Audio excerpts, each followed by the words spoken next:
Why, hello, friend. Please have a seat and allow your lovely hostess Dirili here to entertain you for a bit. Now, tell me, are you much of a gamer? Who doesn't play video games in this day and age? I must profess that even I have probably spent more time on them than I should. Well, not so much these days as in my youth.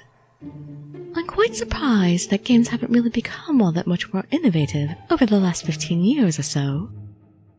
By this point, I had expected them to invent something like neural networking technology to make it actually seem like you're in the game, and that every game would have dozens of endings and possible outcomes. Such a disappointment. Then again, maybe gaming has progressed. Maybe I'm just not looking in the right places. Let us hear what the Big Spook has to say in his correspondence entitled, "Some Games Are Never Meant to Be Played."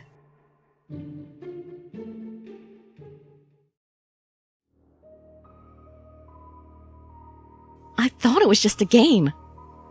I never knew my actions would really affect anyone else's life. If I knew this beforehand, maybe I wouldn't be where I am today. The guilt that consumes me will never go away. I deserve whatever it is to come. Before all of this, my life revolved around games, especially games that involved making choices that alter the plot based upon those decisions. And believe me, I played thousands of them, but the plot would always be so predictable. It became a goal to find one where I truly couldn't predict what was to come. Something so interactive that I would feel as if I actually changed the outcome of the story. I had been searching through online forums in hopes to find people who shared the same interests as I. Fortunately enough, there was a surprising amount of people who shared a common goal. This community consisted of developers and enthusiasts alike that would share these games amongst themselves. There was a thread I had made that begged for a game that would make me feel as if I were actually making a change. Each time I had been notified of a reply to my thread, there would be a brief moment of excitement. After I completed each game suggested to me, I would be left with only disappointment. Eventually, the thread drifted away from the front page of the forum, and I was stuck back at square one. About a year following, every one of my fellow enthusiasts had moved on to bigger and better games, as did I. All that changed when I had received an email regarding activity on my old thread. When I opened the email, it linked me back to my old thread. I remember the deep feelings of nostalgia as I embarked on a journey through memory lane. I had stumbled upon the final comment just after 15 minutes prior to the email. It was a link. The left click of my mouse directed me to a website with a header that read, "Control." The web page was bland yet obscure. Only one posting was below, which gave a short description of the game. Control is a game which allows the user to completely manipulate any events that their avatar may encounter. Our expert teams have developed an immersive environment in which you determine the outcome. A window prompt interrupted my reading. Find a facility near you. There was only one option that was available. Okay. It was my only choice, so I reluctantly obliged. A loading wheel followed by an address appeared on my screen. The street name seemed familiar. This isn't far at all, was the thought that had crossed my mind at the time. I contemplated the idea of visiting the facility for a solid hour. A decision had been made, and I made the decision to set course for my new mysterious destination. Upon my arrival, I had realized that the familiar street stretched a lot further than I expected. It led me to a more industrial part of my city, a part which I did not recognize. A single-story office building stood in front of my parked car. Each column seemed unoccupied, aside from the single glass door in the center. Behind the glass entryway was a crudely made sign that read, "Control." A slight feeling of anxiety began to bellow in the pit of my stomach as I slammed my car door shut and locked it behind me. The jingling sound of bells filled the room as the door swung open and I was greeted by an empty reception desk.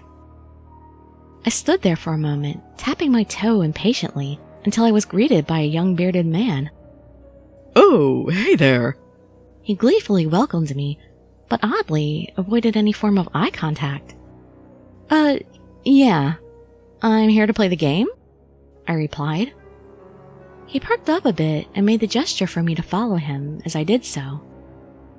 The man, whose name I never managed to catch, led me to a large control room. There were all sorts of monitors with black screens, filled with scrolling green text that seemed to cover nearly every inch of the interior. The only open space was a desk that held a control stick, large monitor, and a keyboard and mouse.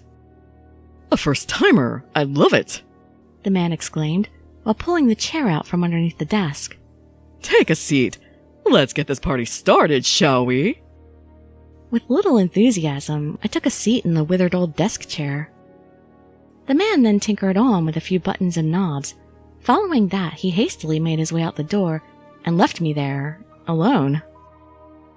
Suddenly, the screen projected to me an image. It was rather odd. Just an average Joe sleeping in his bed, an alarm clock set on his bedside table, and I happened to hover my cursor over it. A prompt appeared on the screen. Reset alarm? I remember it coming off as rather strange as I hovered my mouse over the objects in the room. Hide keys. That was the only other option I managed to find, so I decided to go with the alarm clock route, and from there I waited. Time seemed to stretch on forever as I waited for the man to wake up of his own accord. Finally, he stirred a bit in his bed, then suddenly jumped up in realization of what had happened. It was hilarious to watch this man struggle to get through his morning routine in such a rush. I nearly fell over in my chair out of laughter. The next scene was just a bird's-eye view of a silver sedan going about its morning commute.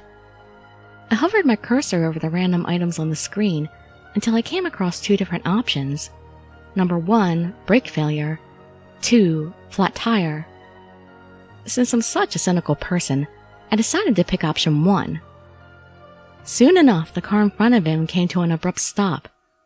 Following that was our man's car slamming into their rear end at full speed. This is when things started to get a little dark. 2 children and a single mother were occupying the vehicle in front of him. One of the children died, and the other was severely injured. This tormented the man. After all the commotion, he eventually got into work, where he was brutally scolded by his superior for being late upon his arrival. From there, he spent the rest of his day sobbing in his cubicle. This had left me feeling a little disturbed, but I didn't fight the excitement. This was exactly what I had been looking for. It seemed as if only minutes had passed, but after looking at my watch, it was surprisingly late. That evening, I had a very difficult time getting to sleep. Something about control just made me feel very uneasy. I couldn't help but feel guilty for some reason. Excitement sometimes overcame those feelings as I drifted away to the fantasies of what I thought would come. There was only one more day until my weekend, and I barely survived making it through my shift. After work, I had loads of errands to run, so I was unable to play my games since I didn't get home until well after 10. The thought never left my mind. I had become obsessed. That following morning, I was quick to make my way to the headquarters. Just as before, the bearded man greeted me with an enormous amount of enthusiasm. Aha! Back for more, I see. Let's not take time away from that. He still managed to avoid any eye contact with me, although I had made several attempts to do so. That time it really stuck to me, but I became completely distracted once I discovered what had happened to my game. The man's alarm clock repeatedly buzzed. His room was empty. I used the joystick to manually move around the room in first-person view, passing through the open door leading to the hallway. My body was consumed by the feeling of dread upon entering the living room. An idle ceiling fan sat overhead, while a thick rope was securely tied to the base of it. On the other end of the rope was the corpse of my avatar. Below him sat a puddle of what must have been his own urine. There was a mixture of disappointment and fear, as I was now at what seemed to be the end of my game. I was about to lose my temper, but was prompted with a message. Play again? Gleefully selecting the yes option, I was redirected to a new file. This role was rather disturbing. I had found myself in a dark and empty room. A teenage girl sat in the center, her arms bound behind her back and a strip of duct tape over her mouth. Somehow this game had turned a dark corner that I wasn't too pleased with. For some reason, I still continued, although I wish I hadn't. The second occupant moved closer to the prisoner. As her muffled screams grew more fearful, with each step made toward her, a man appeared from the shadows that wielded what looked like a rusty dagger or knife. There was a split-second decision I was forced to make. I could either stay and take part in this disturbing endeavor, or I could leave and never turn back. I made the decision to leave. Not once in my life have I fled a place as fast as I did that very moment. It all happened so fast, but there was one thing that I managed to notice on my way out. Someone else was waiting at the empty reception desk. I remember that our eyes locked for a moment before bolting through the front door. Later that night, I had been browsing through my Facebook feed when I came across a post made by a friend who was studying abroad that was dated 2 days prior.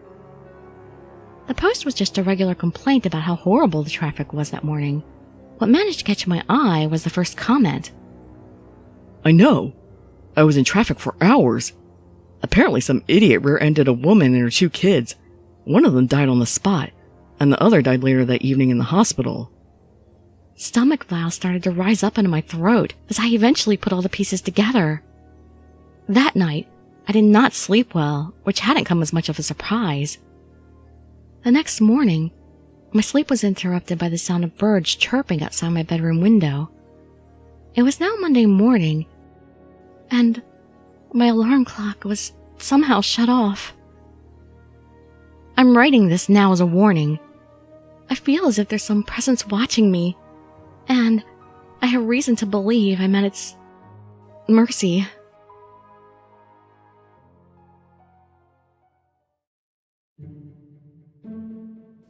Now, that's what I call a game.